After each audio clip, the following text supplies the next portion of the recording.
Hello student, আশা করি তোমরা সকলে ভালো আছো। আমি তোমাদের সাথে ফুড সাব ইন্সপেক্টর পরীক্ষার বিষয়ে কিছু ইনফরমেশন শেয়ার করছি।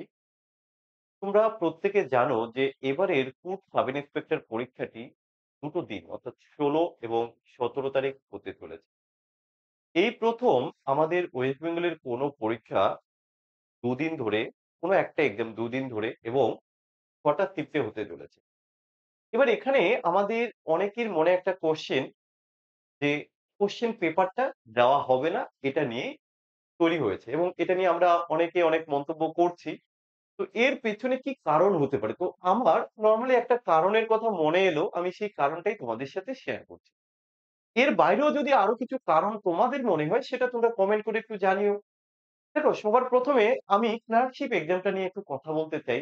২০১৮ তে যে ক্লার্কশিপের এক্সাম হয়েছিল ১৮-১৯ এ, পরীক্ষাটা একটা দিনে হয়েছিল।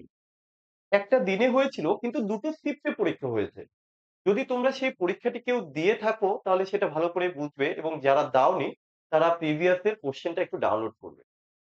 একই দিনে পরীক্ষা হয়েছে, দুটো শিফটে পরীক্ষা হয়েছে। দেখবে দুটো শিফটের যে এই পেপার মেক্সিমাম সিমিলারিটি রয়েছে। মানে অনেকটাই সিমিলারিটি রয়েছে। কিরকম?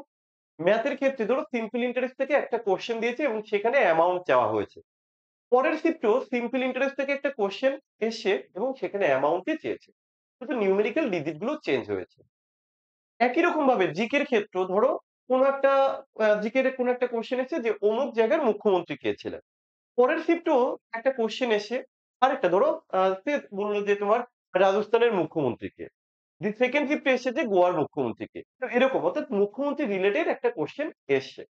তার মানে কি একই শিফটে পরীক্ষা দুটো শিফটে পরীক্ষা হয়েছে কিন্তু একই দিনে হয়েছে এবং কোয়েশ্চেনের সিমিলারিটি ছিল। কোন কিন্তু চেঞ্জ হয়নি। এবার ফুডের ক্ষেত্রে ২ দিন ধরে এই পরীক্ষা হবে। ২ দিনে মোটামুটি ৬ টা শিফটে পরীক্ষা হবে। এবার দেখো, যদি ধরো আজকে আমি ফার্স্ট শিফটে পরীক্ষা দিলাম শনিবারে। আমি এই কোয়েশ্চেনটা নিয়ে আসলাম। পরে যারা পরীক্ষা দেবে তারা দেখবে যে ফার্স্ট শিফট এবং সেকেন্ড শিফটের কোয়েশ্চেন তো সিমিলারিটি রয়েছে। নিউমেরিক্যাল ডিজিট চেঞ্জ হতে পারে। কোয়েশ্চেন হয়তো চেঞ্জ পুরোপুরি নাও হতে পারে। কোয়েশ্চেনের শেষে যে আ তোমার কাছে যেটা জানতে চাইবে সেটা নাও শেষ হতে মানে চেঞ্জ হতে পারে। তাহলে আবার ৩ নাম্বার যখন শিফটটা হবে সেদিন, তাহলে একটা দিনের শেষে আমরা ৩ টে কোয়েশ্চেন হাতে পাবো। তখন তোমরা বুঝতে পারবে যে অনেকটাই তো সিমিলারিটি। তাহলে ১ম দিন যারা পরীক্ষা দিয়েছে তারা তো কোন সুবিধা পাবে না। কারণ তারা বুঝতে পারেনি। পরের দিন যারা পরীক্ষা দেবে তারা কিন্তু অনেকটাই বুঝতে পারবে এবং হেল্প পাবে যে ১ম দিনে যে ৩ শিফটে পরীক্ষা হয়েছে সেখানে এতটা সিমিলারিটি ছিল। আমরা যদি এই প্যাটার্ন এ করে যাই, পরের দিন কিন্তু আমরা অনেক ভালো স্কোর করতে পারি। সেই জায়গাগুলোকে যদি একটু দেখে যাই।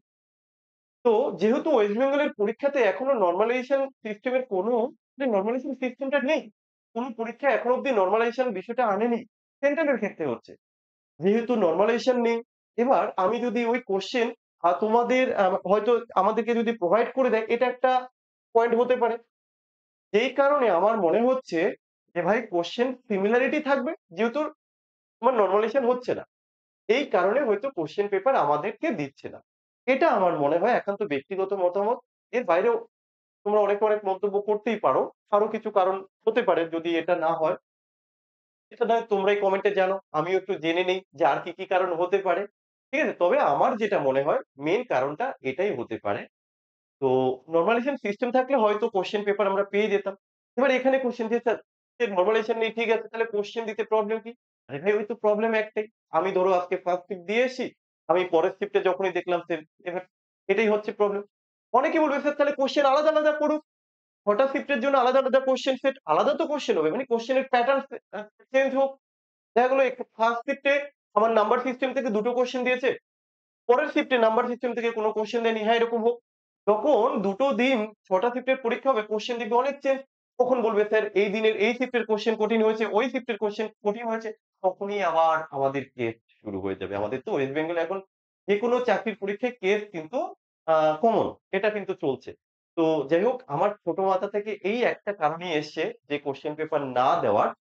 তো এর পর যদি কারো কিছু থাকে তোমরা জানাও। আমিও একটু এগুলো দেখে নেই। ঠিক আছে? তো আমি যেটা বললাম সম্পূর্ণ আমার একান্ত ব্যক্তিগত মতামত। তো এইভাবে প্রিপারেশন নাও। কোয়েশ্চেন খুব একটা I think হার্ড হবে না এবং প্রত্যেকটা আমরা মেমোরি বেসড কোয়েশ্চেন যদি কেউ কালেক্ট করতে পারি, যতটা ধরো তোমরা যারা পরীক্ষা দেবে তোমাদের থেকে যদি আপডেট পাই, হয়তো ২য় দিন যারা পরীক্ষা দেবে তাদের অনেকটা সুবিধা হতে পারে। তো একমাত্র মেমোরি বেসড কোয়েশ্চেন কালেক্ট করা ছাড়া আমাদের আর কোন গতি নেই। ঠিক আছে? তো এইটুকুই আপডেট দিতে এসেছি। সবাই ভালো থাকো। আর বেশি দিন নেই। ভালো করে প্র্যাকটিস করো। কেমন? আর সেই সাথে আরেকটা বিষয় একটু জানিয়ে রাখি।